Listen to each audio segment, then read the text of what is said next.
First question would be, what got you interested in this topic?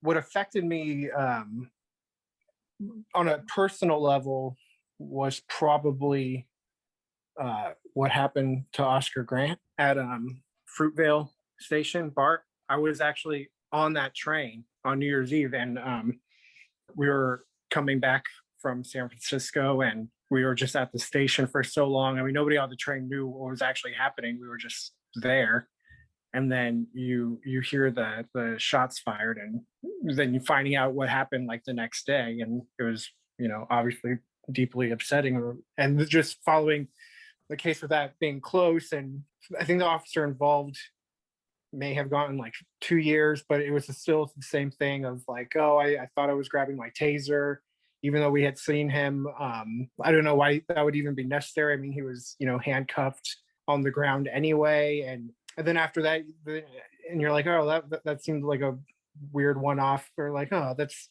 upsetting. And then Trayvon Martin happens. And again, it's like this 6 foot giant man who was told by the police not to go pursue him. He chased down Trayvon Martin and murdered him. And you think some sort of accountability will happen, and no, I mean, he gets off innocent. And then fast forward to what happened with Michael Brown, and him having his hands up, and regardless, I mean, just him being an 18-year-old and being shot down and left there for 5 hours, and then seeing how the police responded in Ferguson, it just hits you. And then there were several other big profile murders that year with Eric Garner and Tamir Rice. That's what had brought me out to Berkeley and Oakland to march in solidarity. Why did you decide to make a film on this particular case? Well, I am interested in film. I've documented what felt like a big moment. And it was interesting, to look back at it now, and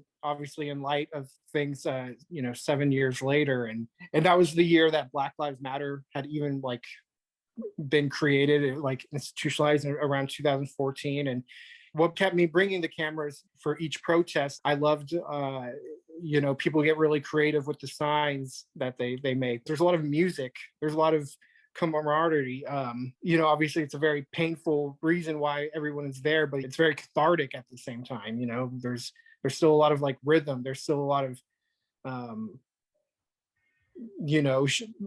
there's just so much emotion. Everybody's healing together. They don't know where else to put this anger and sadness. And I mean, just being someone who's interested in stories and humans, and I wanted to capture it.